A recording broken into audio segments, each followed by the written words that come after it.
Welcome to the Robinhood Capitalists. I'm your host, DJ Flores. My coach is not. Coach Stacey is dealing with some family issues. Prayers for Mama Barnes. Hopefully everything goes smooth for you guys. So, but unfortunately, Coach Stacey is not able to join me live. So I do not like to do. So I'm a little nervous. Sorry, y'all. But I am excited about having really our next guest come out.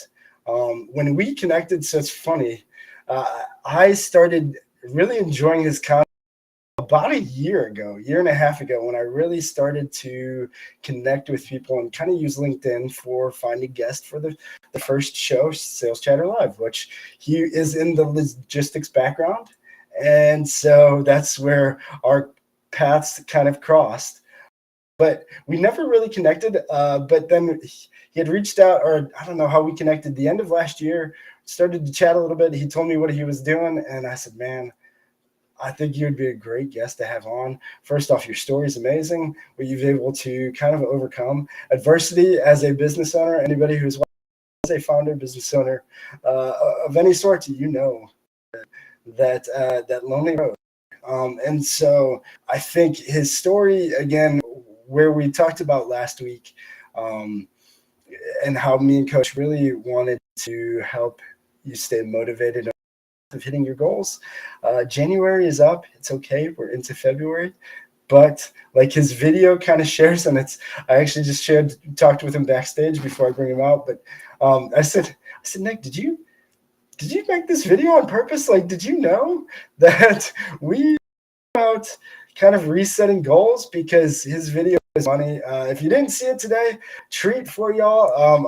I got it here and going to start it. But again, who we have as our guest is the founder of Stride Motivation.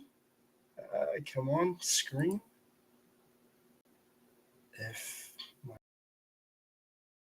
There we go. Stride Motivation. So Nick Klingensmith is going to come out. I can't wait to have him out. His content drew me to following him about a year and a half ago. He's also the author of Through the Fire. You can find this on Amazon. Again, I can't wait to dive into the story. I actually just recently seen that you wrote this story. I've seen all of your posts of your journey through this, but I can't wait to dive into that as well. But again, be with y'all and get ready to start the show. You haven't failed. You just haven't started yet. 80% of people have already failed their New Year's goals, but that's only because they haven't started their New Year's goals. But the thing is, most of your goals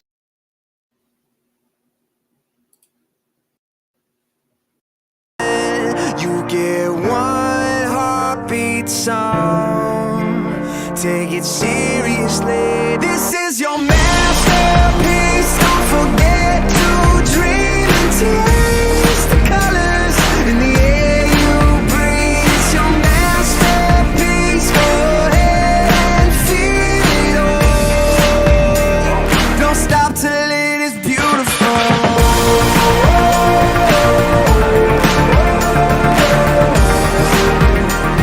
Don't stop till it is beautiful.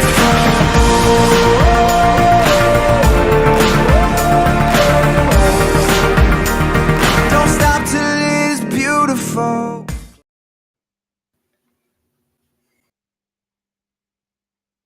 Sorry about the video, y'all. The video orientation that I needed it to lay out is not available live, and I was not obviously able to test that without going live. But here you are, Nick. So again, that video was on the money. It was talking about goals. I'll just drop the knowledge. What's that? I said, I'll just drop the knowledge. I mean, it's fresh on the brain. Please give it to him, and then give him a little background of who you are, kind of what your story is, and what led you to starting Strive Motivation. All right. The message is this today, is that 80% of people have already failed their goals for the year, but it's only because 80% of the people have not started their goals for the year. We're too focused on the fact that, oh, it's the year and a month has gone by. I might as well give up now. But the fact is, most goals do not take a year. It does not take a year to go to the gym, to start losing weight, to call your mom, to start reading that book, to start taking that class. It only takes one day to get started. So let's make today that day. Where am I coming up with this? Because 20 years ago, almost, I was diagnosed with cancer for the first time.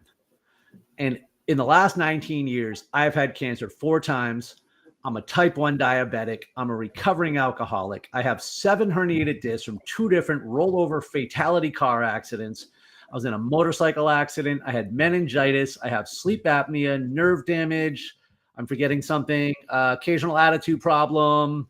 Definitely too familiar with F-bombs, but that's not the story. The story is that I used all that and became an obstacle course racer and defied it all. In the last 7 years, I've done 97 Spartan races, 6 major marathons, about 50 different obstacle course and endurance races.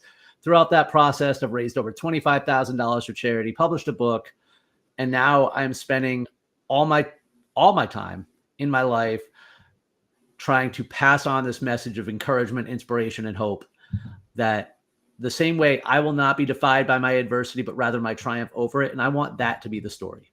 So in that, it's a day-to-day execution. And that means we're constantly chasing goals. We're constantly, and I mean constantly, daily, minute, throughout the day, evaluating our progress, our actions, and our thoughts. And I had to remind myself that there are some of my goals of my own that I have not been getting after as much. And I started to get a little discouraged. I started to doubt myself. And I said, dude, it's February. Get up, get out, let's go. And I'll tell you what, that was 8 hours ago, 9 hours ago? I'm already better. I mean, I love how you end your videos with live inspired.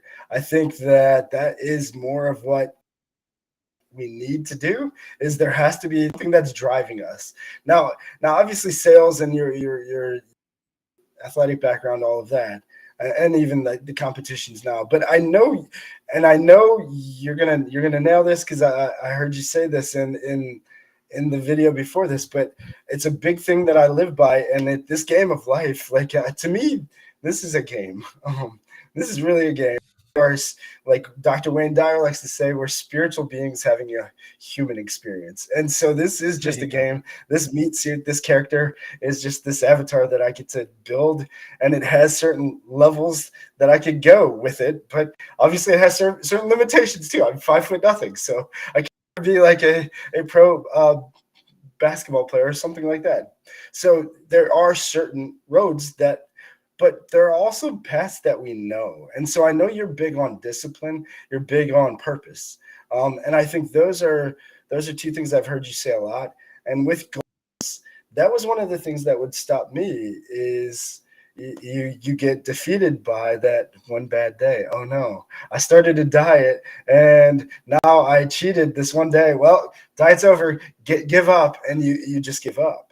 But so what really drove you through all of, I mean, man, 4-time cancer, what was always the push for you? It wasn't, I guess it was. And I'm going to say this as a spiritual man myself, and I'm not a religious man, but I have a higher power. I have a relationship with God. All those things that were happening to me, I am now convinced that it was God pushing me. Even 2 years sober, I still hadn't got the message. And that's when I got cancer for the 4th time.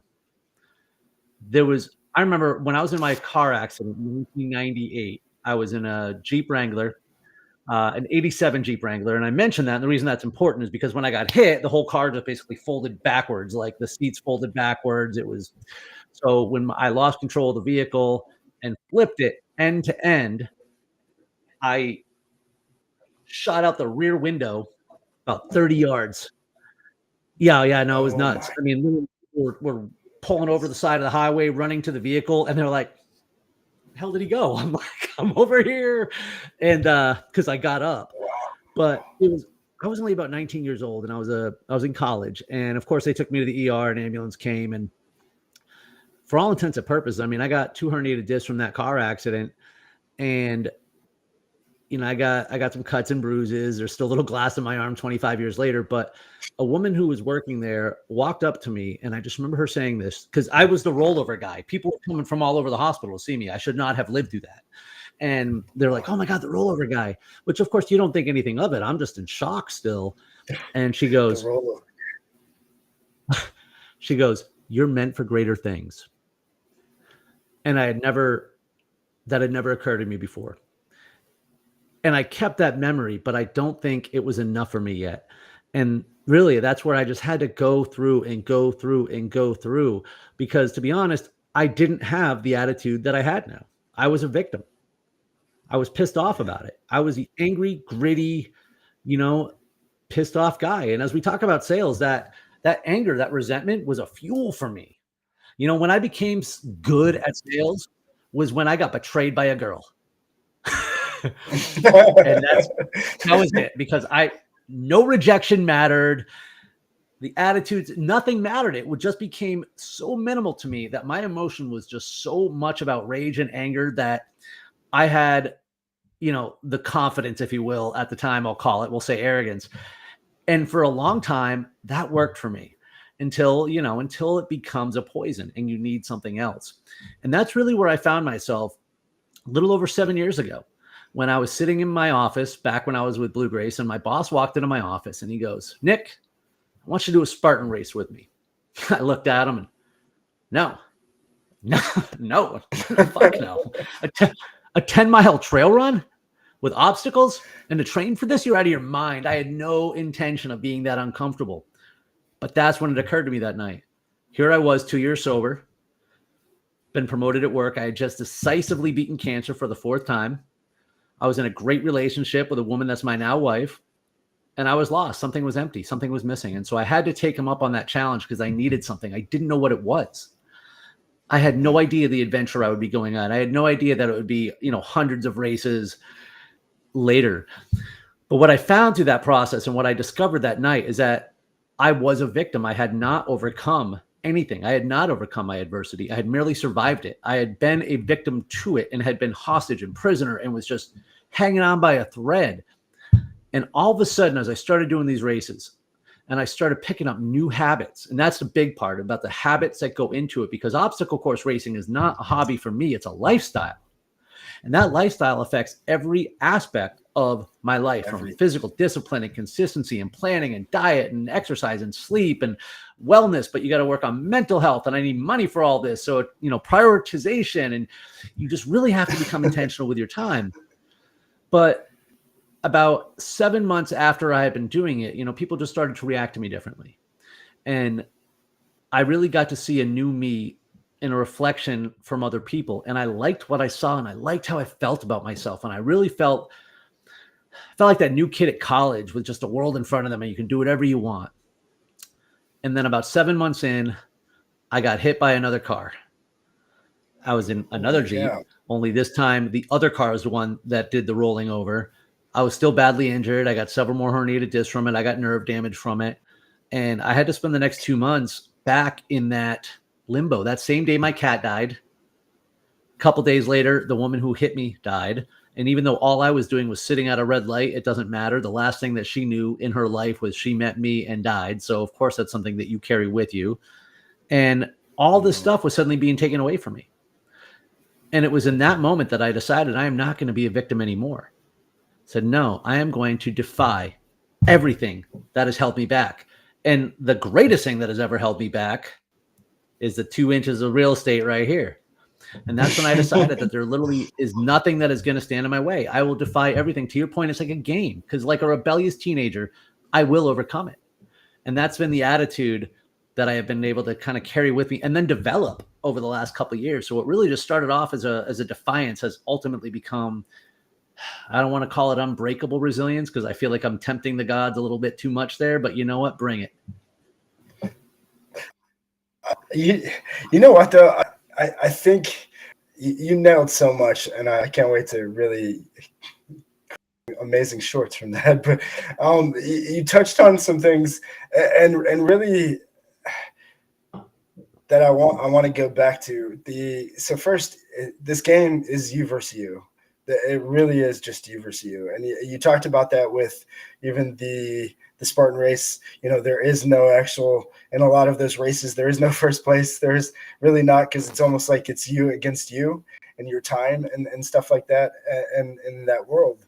But I think, when did you really, because I think the breaking point for most we have to get to is when we own everything. And I heard you say that in a previous podcast. And I know would you say that's when this unbreakable is, when you figured out, like, hey, everything that happened, like, that was me, everything that it was some decision of mine, but now, like, belief is just in me now, like, bring it on, game on. Would you say that when you started to own all of that, good, bad, ugly, whatever, that is when it became a different game? Absolutely. That's what makes it unbreakable resilience. So I began, the events of my book end in 2018, so I wrote the first draft in 2019. The first draft was a ego manifesto. You know, it was the movie version, the one I wanted everybody to read. But I spent the next 2 years revising. The superheroes picked up everything, right? Yeah, exactly. He's perfect in every way. He's moderately flawed, but we like that part about him. Yeah, he's just rogue. And that's how I wanted it to appear, right? Like, oh, he's just got some, he's got some demons he works out. And then throughout revising the book, I had to take away the bullshit. Otherwise it would have been that book and nobody would have cared about it, because nobody's going to care about this if they don't know about who I was. So I just had to be honest, and I had to be brutally honest. What's ironic is that I was honest about my drinking adventures in the first version of the book, because again, there was a lot of narcissism there, because I didn't care what you thought about me. Oh, I did all this bad behavior, whatever. It wasn't until the revising that you really begin to see yourself in a different light. And then you begin to realize maybe it really didn't happen that way. And then you begin to think, you know what? Yes, that happened. Yes, that person treated me badly. Yes, that was unfair. But what happened next? Because everything that happened to you may not have been anything to do with you. You may not be at fault. You may not be to blame. But we are responsible. And from everything that happens from this point right off, we are responsible. And when I took responsibility for my diabetes and managing my diabetes, it no longer has power over me. It's annoying. Don't get me wrong. I'm still diabetic. It's still like a constant challenge, but I refuse to let it stop me from being the best version of myself. And that is a choice. Anything can happen to us. The thing about my story is that it is relatable, because I've had 27 different things happen to me, but none of them are like, cancer is bad, but people have it a lot worse than I did. People have it a lot worse than I do. I just think it's the multitude of things that continue to happen. But it was throughout that process that I began to really realize just the power that comes in taking responsibility for your circumstances. I'm so glad I went there, because I think that's where the freeness does come from, is when you own it all, when you're responsible for it all. And that's where I think that's the realization of the game, is like, you can give the control. You can give the controller to whoever you want, whatever bad habit or use or thing, but you're just giving the control there. You're still responsible for you're like, the only things that we can control is our effort and our attitude. There's nothing else in this world. There's nobody that can control me. There's nobody that can control anybody else. It's if we allow that, but they're giving the control away. And so, I think it's like this. If I say that I blame you for this, that means I'm asking you and giving you the power to fix this. But if I'm blaming you for this, I've already acknowledged the fact that you're not going to fix it. So I guess I'll just sit here and be a victim. Or my life is my responsibility. Now, I'll give you an example, practical example too, because when I used to run sales office and teams and logistics, we had a mantra in our office, which was, it may not be our fault, but it is our responsibility. I worked for a 3PL. We don't drive trucks. We are a facilitator of information and communication. That is our only job. If somebody's going to call us up and we're going to blame the driver, what do they need us for? Right? It may not be our fault. In fact, it probably is not. It doesn't matter who got the right piece of information. We'll get that later, not because I care about blame, just because we care about not repeating the mistake. But right now, someone hired us to do a job and they are not looking for excuses. We have, and it's, people hate it at first because you're taking away their safety net. But once they separate responsibility and fault and they realize they're not being accused of anything, that they're not in trouble and nobody's saying you messed it up, they're like, oh, but I do have the power to fix it. I do have the power to impact it. Over time, those people begin to take more and more autonomy in their role. And if it's that same philosophy, when you've accepted that you are responsible, you begin to see that you have more and more autonomy in your own life. You have more and more power in your own life. And to be honest, whatever, I'm still a narcissist. I'm still a control freak, which means that I see that power that I have and I want more of it, but it's healthier this time. Well, and so I where we really connect, you talked also a lot about daydreaming and visualization. And I think, when I really started to believe in myself, because I think there's a lot of people that that's their biggest crutch. They just don't believe in themselves enough.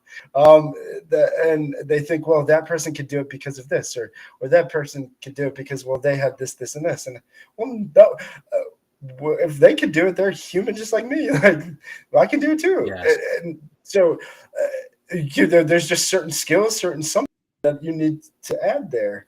But I think visualization, the power of that, I want you to get more into that and how that has helped and how it can help with your message and with anybody who might be seeing this, who is kind of maybe gave up, like, oh man, 2024 is going to suck just like 2023 because it's already in. I didn't hit this. Like, what do you think advice, or what can you help them to get over that? I love how you said daydream first, because, when you hear visualization,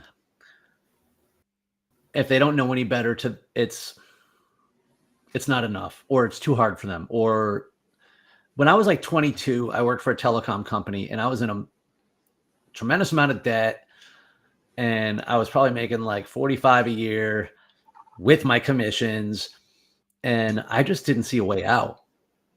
I'm like, how am I ever going to live past this? How am I ever, like, every penny I had went to whatever. And I was like, the place I worked at, I didn't see how I could make a lot more money. And I remember that I had, they gave us stock options and stuff like that. And I'm like, I'd start praying to God that the company sold. I'm like, that's the only way I'll ever get out of this and make any money. It's because I was just too preconditioned for small ball. You go to step one, then step two, and you learn this and you develop that. And, in these silos of life that right now, that was 20 years ago, right? We're in a much different spot right now. We're in a global economy. We're in a global community. Like, I was on a podcast in the Netherlands the other day. It was amazing. So I don't know if we have to be entrenched in those same things. So I think the problem that people have today then is comparison. Because to your point, they're looking at the Zuckerbergs and the Musks and stuff like that, forgetting that Zuck was just a geek at Harvard, and like that people started out as normal human beings. But the first time I really started to visualize was when I was running the 2018 Boston Marathon. And because it was my first marathon, and everything I studied about mental toughness and marathon training, it always talked about, visualization. And so for 90 straight days, now I grew up in Massachusetts. I'd been to the marathon a dozen times, but I had never run a marathon. So I knew the route, I knew the colors, I knew the sounds. And for 90 straight days, I visualized the marathon. And by visualize, I didn't just like close my eyes for 5 minutes. Every night for 30 minutes while I was stretching, I saw myself running along the route. And after a while, once I've got those certain scenes kind of memorized and ingrained into my soul, you start hearing the crowds at different intersections. And then you do it a little bit better and you start smelling things, you start feeling things, you start putting yourself there. So I daydream this all the time. And on Marathon Monday in 2018, arguably the worst weather conditions in the history of the Boston Marathon. It was hypothermic temperatures the entire time, torrential downpour, 40-mile-an-hour headwinds. Actually, I don't, you can't because it's a virtual background, but I mean, it was absolute soak. There wasn't 1 second of dryness throughout the day. There was actually a period of time where I came up on an aid station and I was trying to tell them to open my gel for me because my hands were frozen shut. I couldn't open them. It was the most miserable and rewarding experience of my life. And keep in mind, I had never run a marathon before. But here's the thing. Did I want to quit? There was one dark moment in the race, and it was around mile 17 or 18, because 2 days before the marathon, I had dinner at this restaurant with my wife and my aunt and uncle, and I ran past that restaurant, and all I could think of was, man, we drove home after this. I'm like, I still got to run back to the hotel. But here's the thing that people ask me all the time. They're like, did you ever want to quit? I said, no, because for 90 straight days, I felt myself crossing the blue and yellow iconic finish line of the Boston Marathon. I felt myself cheering down Boylston. I literally did not know how to quit. It was not an option. And there's a couple things about visualization, right? Number one, you do have to dream big. It has to be a compelling vision for you to commit to it. However, it's got to be a realistic vision. I didn't visualize winning the Boston Marathon. I visualized finishing the Boston Marathon. But with anything, I mean, when I'm doing my runs now, like I listen to music and I jam out and I'll visualize a race. So when I'm coming up on a big race, I do the same thing. I literally will picture the obstacles. I'll picture what I'm wearing. That's why if you look at any of my race photos, I'm often dressed in the same thing. I just want to that's my uniform. That's why I see myself, think about it, put myself there. I get these feelings. But nowadays when I'm running, I think not just about finishing a race or something like that. I think about the next time I'm going to be on stage. I think about the way it's going to feel when people tell me after how it made them feel. I think about what the success feels like at a big picture. I think about some of those fuck yeah moments that I'm pursuing in business and in life. And it is powerful. And not for nothing, you can go small ball too. I spent 5 minutes meditating before I jumped on this call. And all I'm doing in that is just visualizing me being my best authentic self. It's not like I'm trying to put words into it. I'm just visualizing a good energy. Yes. And I love that you say that. So your vibe, everything, and I think I even mentioned it when I told Coach about you coming on with us, gives me a lot of David Goggins. Are you familiar with the story? And he said something, and his was one of the. So I've been listening to people like David Goggins and Brian Tracy's, to anybody, name it, and especially if they have a YouTube channel with a bunch of content, I probably listen to it, and it's just something that drives me and something that I know I've needed, and it helps. And so, but one thing that David, if this is what pushes you or what you're pushing to not want to stop, because again, there's a breaking point in that. I think that's part of life. You have to get to a break to realize that the worst thing that can happen is it just fails, and then you just try something else or try again. But you just don't stop. The only person who can stop you is you. And so I think, but what I'm getting at with that is so David Goggins going to God and having this chart and saying, well, you were supposed to do this, and you're supposed to do this, and you're supposed to do this. Oh, I didn't see you doing this, and I didn't, and kind of wanting to outwork the chart. And that was, I've always been big with challenges. Challenges have always driven me. The more tricky, the better. The more I have to deep think, perfect. Give me that challenge. But when I heard that, it was okay. That was okay, next level. That, what is my chart, or what could it possibly be? And what can I really outdo? And so that's the driver for me now, is I'm not stopped. There's nothing that's going to stop me because of that, because I figured out there's nothing else more than that drives me. But so was there a message like that struck you that keeps you wanting the next challenge, that keeps you hungry for the next challenge? Absolutely there is. And I can even tell you the day I got it, but there are a couple similarities between Goggins and myself, besides the fact that we're clearly like similar build and everything. But number one, a lot of people don't realize he's all about mindset. Like they focus too much on the physical activity that he does, but he's all about mindset. And the second thing that really is similar to David Goggins and I is this: when he talks about, the list, right? The uncommon ways he was supposed to have lived and stuff like that, right? His lifestyle is how he makes sense of his life. It's how he makes sense of all the things that have happened to him. It's how he took back power of his life, right? That's no different than mine. My purpose is to overcome every obstacle and inspire others that they can too. That clicked in my head one day in 2019. It was probably March or something. It literally was like, okay, this is what I'm doing now. And literally, that's the game now. My purpose is to overcome every obstacle and inspire others that they can too. When I lost my job in October, bro, it took me about 22 seconds to look forward to the next thing. I announced to the world the next morning I was a motivational speaker and mindset coach. I probably messaged you that week. Like there was no time for this. I knew what my purpose was. When I tore my hamstring, or I didn't tear it, thank God. When I strained my hamstring in a race back in November, I'm like, well, I guess I have to overcome this now too. When I had a catastrophic plumbing issue the other day, it was the same thing. I said, all right, I just have to overcome this now too. That is my purpose. That's what I'm here for. I'm here to take a beating, take the hard, long climb, learn some lessons from it, and help other people get through the same shit. And we're paused. Come on, internet.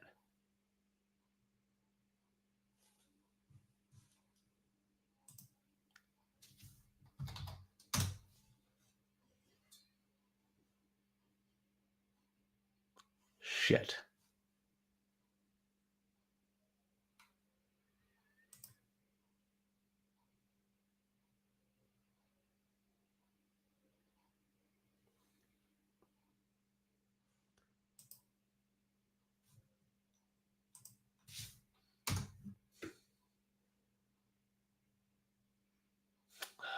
Really?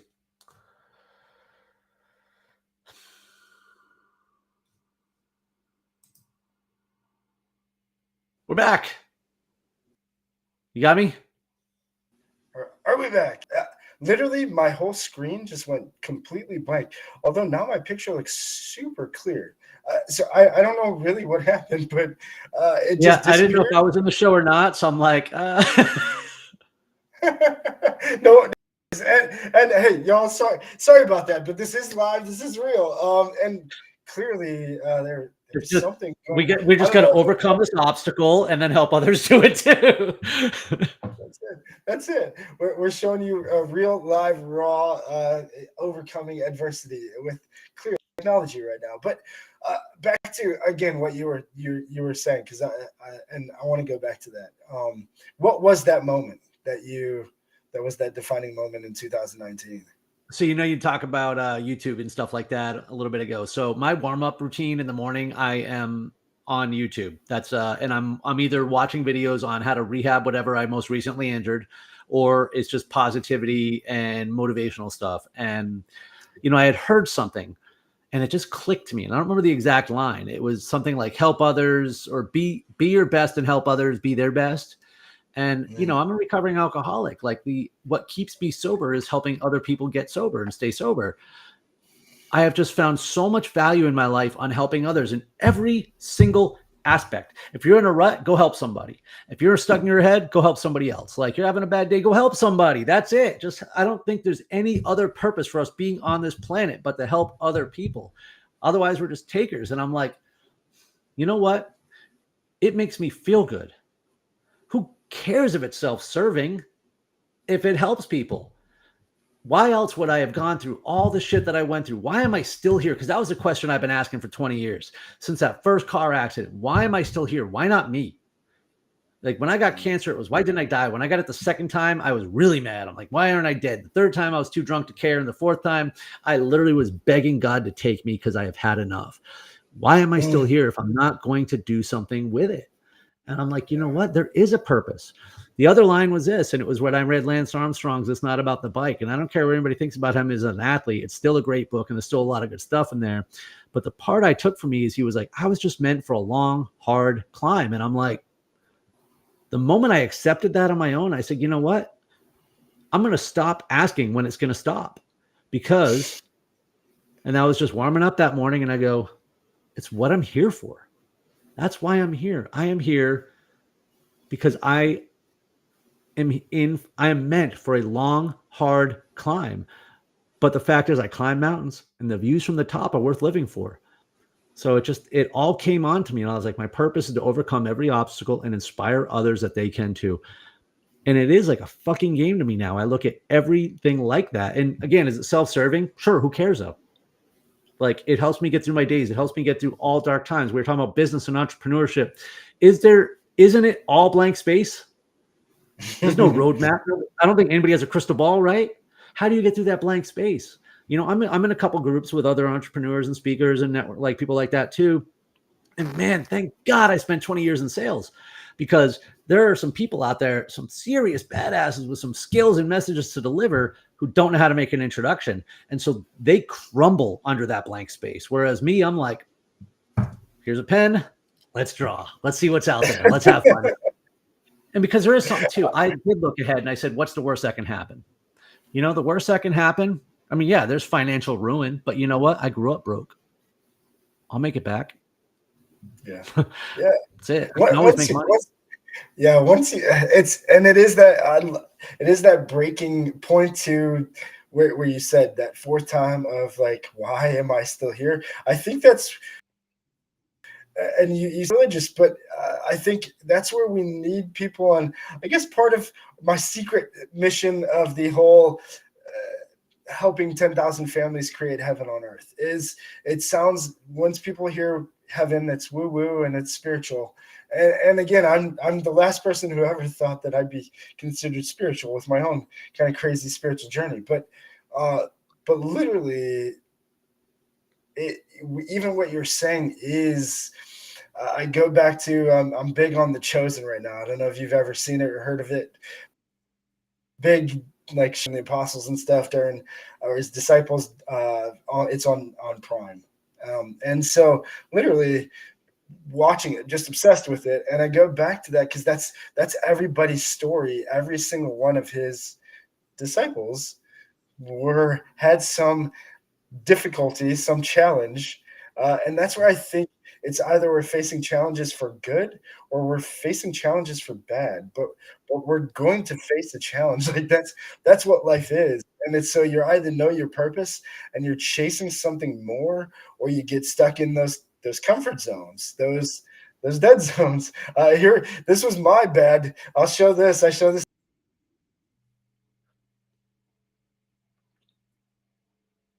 How many of there are you? Don't tell me you froze again.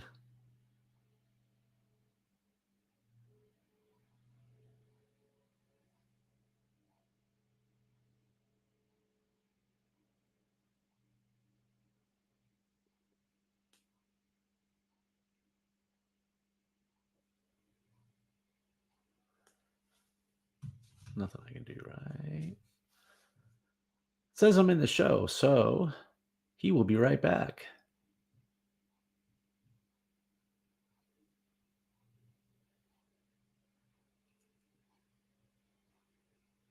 In case I am live, if you aren't following DJ, you need to, because he is constantly posting positive messages, and these are messages that can resonate with all of us throughout the day. I constantly talk about this stuff, and I love catching up to it. Oh, are you back? No, it's just me and this picture of you. But that's one of the reasons, that's probably the primary reason why I connected to him in the first place, is I don't like it when people knock social media, because you choose your feed, and I choose to feed the good wolf with all the good positive content and information that's out there. I like to surround myself with like-minded, inspired, and motivating people who just want to share their journey with other people to help them along the way. So he is a good one. Obviously, you're probably following him if you're listening to this right now.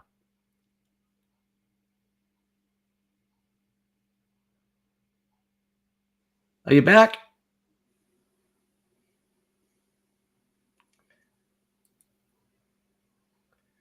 Let's see.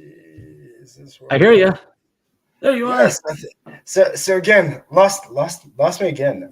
So we are clearly having some major connection issues. I just kept going. I just kept telling everybody to make sure they follow you for positive Feed the Good Wolf content, just in case I'm live. Well, thank you for that. Again, yeah, I don't even know. It said it was ending the stream, but I think we might still be live. But And it told me I was in the show, so I was like, I better keep going. Well, either way, we'll kind of wrap up, and then what I'll do is because I tried to use a computer and tried to use a little bit different setup. If you're free on Thursday, I want to have you come back on and kind of finish this. Usually, Coach do a recap of the show, but since Coach, I don't know if he's even going to be available Thursday. So yeah, if you're free and want to come back, we'll try to do a live, and we can work that out, timing and schedule wise after. But yeah, literally. Actually, dude, yeah, I'm still 4:00 Thursday. I am good. Perfect. Okay. Yeah, let's book it for that, and let's hop back on and get more. But it says we're live, so I don't know if we're live. So we'll kind of wrap this up and see. Really, again, sorry y'all having major technical difficulties over here. My computer, like this time it actually did say lost connection, trying to reconnect, and then my whole just closed and then reopened, and then my picture was on there. And so actually I'll get to that if so that was one of the comfort zones, and that's what I was really going to get to is we if forget spirituality. I think we're at a point even in that show where Jesus was trying to just speak to everybody and forget your different, well, your religion says this and my religion says that, so we're going to argue about this, and let's just get it to the basics and just do the right thing and be good. And so that's my whole Feed the Good Wolf and what I'm all about, really. But really, I think more than that is if we can just figure it out that the 7 deadly sins are real. Like those are the challenges, the monsters you're facing in the comfort zones if you're not facing your best self. So like that's what I love, that you're chasing challenges and being your best self, because if you're not trying to better yourself, which is obviously going to better everybody around you, you're in one of those comfort zones chasing one of those evil monsters. And obviously my evil monsters in those comfort zones were gluttony and sloth, clearly, because I had those really more than that. It was mind control. Once I figured out this was my biggest monster to overcome, that was when. And there's something to it. I mean, and maybe this is what we can talk about. And again, don't know if we're live, but we can talk about on Thursday is the controlling of the mind. And once you figure out that you can really get get out of the victim mindset or the scarcity mindset or the limited mindset and find the abundance mindset, the growth mindset, the other mindsets. Once you figure out that it's almost like a hat or an ability that you can tap into by listening to the right things, doing the right things, I think that's when the game kind of changes. But for me, that was, I seen a post where it said, once you can control what you eat, you can control anything. That was like the aha for me. It was like, okay, like it's this. Like, what am I going to that triggers this? Why am I doing this? What is causing this? And it's always this, but it's something going back. And that's what the game really is. But so if you want to finish up, take the last kind of few minutes and really just share, just in case, again, we are live, share where they can find you, where they can book you. You guys will see him again Thursday. I'll be using my phone, so hopefully we won't have the same issues. But yeah, dude, seriously. We'll just have different ones and we'll overcome those too. So yes, I am everywhere on the internet at Stride Motivation. That's on all social media platforms. I post daily motivational content just several times a day. You'd probably think I was a teenager chilling at home, but hey, I got a lot to say. The book Through the Fire is available on Amazon on February 19th. That entire week, it will actually be free for download. So If you've got the Kindle version, e-reader, any sort of e-reading app, it'll be which is free. It'll be available for download. I am available for speaking engagements, both virtual and live. We're booking into March, April, and I'm available booking at stridemotivation.com. And if you just want to throw some good vibes, find me on LinkedIn, find us on Facebook. And I will leave with this, or at least my comment. And this is what I was saying while we were timed out there for a moment. 2020 was a gift for me because 2020 showed me I don't need to stay connected to all the negativity on social media. I don't care if I agree with you or not on whatever stance you're taking. It's my feed. And I choose not to see constant negativity. It's not petty because the person you unfriend doesn't care and they don't know. And half the people who are in that in your life, you're not friends in real life. Social media can be a place where we all come together, despite the little things that we might disagree on. It doesn't have to be, but it doesn't have to be a negative thing. You choose your feed, which is one of the reasons why I've been connected to you, liking your content, because I want to feed that good wolf too. We're not divine. Well, maybe we are divine with it, but negative comments negativity is so attractive.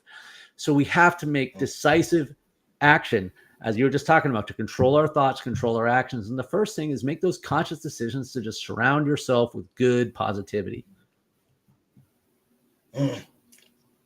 I love it. And man, you know something, and it's probably, I'll find the quote because I heard Gary Vee say it, but and it wasn't even a quote. It was a video, maybe a TikTok short or something, but he said, I'm sick of people complaining about their algorithm is making me. You are your algorithm. Like, people need to figure that out already. Like, you are deciding what keeps feeding in front of you. So like, if you're not liking some of the negative or the things that you're seeing, like, change what you're thinking and what you're feeding. And that's back to feeding the good wolf. I mean, that was I'll go to that real quick and kind of end there because and thank you for that. But literally, that was, for me, it was these little things and this spiritual. I realized, going to private Catholic school my whole life, I realized I was kind of chasing a figure and a story, and then looking at these people telling me that I'm doing these things wrong, but I know what they do, and they're doing way worse than anything that I feel like I've ever done. And they're telling me that I'm wrong, and so I'm beating myself up. And so there was very spiritual. It was literally hearing Matthew McConaughey in these videos. Like, clearly that's where we're connected. I need that stuff constantly. And it was a Matthew McConaughey, a speech at some Ivy League school, and he gave his steps, but he also shared the story, the Cherokee Indian story of feeding the good wolf, and which wolf wins is the one you feed. And it was like, oh my goodness. Like, yes, I can, like, that's simple. Like, and that's where I think I want people to realize this game is not simple. If it is simple for you right now, you're not challenging yourself enough. I promise you, something's going to happen that will challenge you. Because if you're in test right now, you either just finished a test or a test is coming, but there has to be a test. And if you're under the weight of the world and a lot of pain, it's because you're pretending that you're not being tested and trying to avoid it. Yes. And so we have to fight that, and we have to go at it and go be our best self. And that's something that drove me to your content. Was you were I'm seeing you do all of these the strong motor and tough motor and all of these things, and I'm like, man, it seems like it'd be so much fun. Now, when I was even seeing them again, I think I was closer to what I looked like then, but in one of those pictures. But it was literally like, man, that would be so much fun. But it was the challenge, and that's find what drives you. Like, pretend you have all the money, the things, all the status, all the everything. And this is my challenge to everybody: find what is next. Okay, you have no job to go for, no anything. So what are you doing? Just sitting around spending your money? I guarantee after a certain period, it becomes fun either. So you start chasing something, and it's either those some of those deadly sins, and again, either we're always battling those now, but find something. There is something deeper. There is a purpose, a passion. That's what I said with you. Sales drove you to the motivational speaking side, to your journey and your experience, and then the competition. And that's why your passion for that is obvious. Like, it's what drives you, is that challenge that you've always been searching for. You found it in that, and there is no end. It's because it's you against you. And that's where the game has to get to. Once we find that purpose, that calling, that gift, then there is no competition. It's us. It's just me against me. And so now you're not really competing with anybody, but you're wanting to collaborate more. And so I love that you shared that with social media and with the internet, and we need to embrace this. I with you, I was so amazed by like being able to have these friends, being in this podcast world, across overseas, and in Scotland, England, in the UK, and all of these different places, in Japan, and it's like, wow, like, so you have to embrace that we are still connected. We just need to connect in a different way than we used to. We still need the communities. We still need that. So again, I love what you're about, man. I love your content, so keep sharing it. I love your message about live inspired. Something needs to inspire us. The stuff, the things we chase. Let me touch on that one real quick. Good. Yeah. Live inspired. Please. Inspire yourself. The way that I came up with that is literally walking out one morning, because my motivational videos in the morning are part of my positivity practice. And I mean that. It's a practice of positivity. From the moment I wake up until the moment I finish my workout, I'm thinking of something positive to say. And I was saying about inspiration, and I was feeling good about myself that day. And I said, you know what?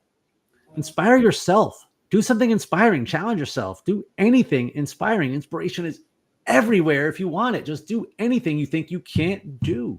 It doesn't have to be anything crazy. All I did that particular workout that day was just do the workout. But the fact that I did it when I didn't want to, I was inspired. You know, I just had that energy. That's what I love about obstacle course racing, is inspiration is everywhere. Whether it be the obstacle you just beat for the first time, that fear overcome, the adaptive athlete who is showing us what mental toughness really is. There's just all these things available to feel good about ourselves. And like you said, find that passion to pursue, because what fires you up, right? Yes. When I'm stoked about something, I'm stoked about something. And that energy is just transferable. And who doesn't want to be around it? Like, who doesn't want to be around happy people? So do what makes you happy and share it with the world. Yes. We're ending on that, y'all. So again, that will drive you to inspire yourself. Be the example that you want to see in others, and you'll be surprised. Soon enough, it starts reflecting back. Kind of crazy how that works.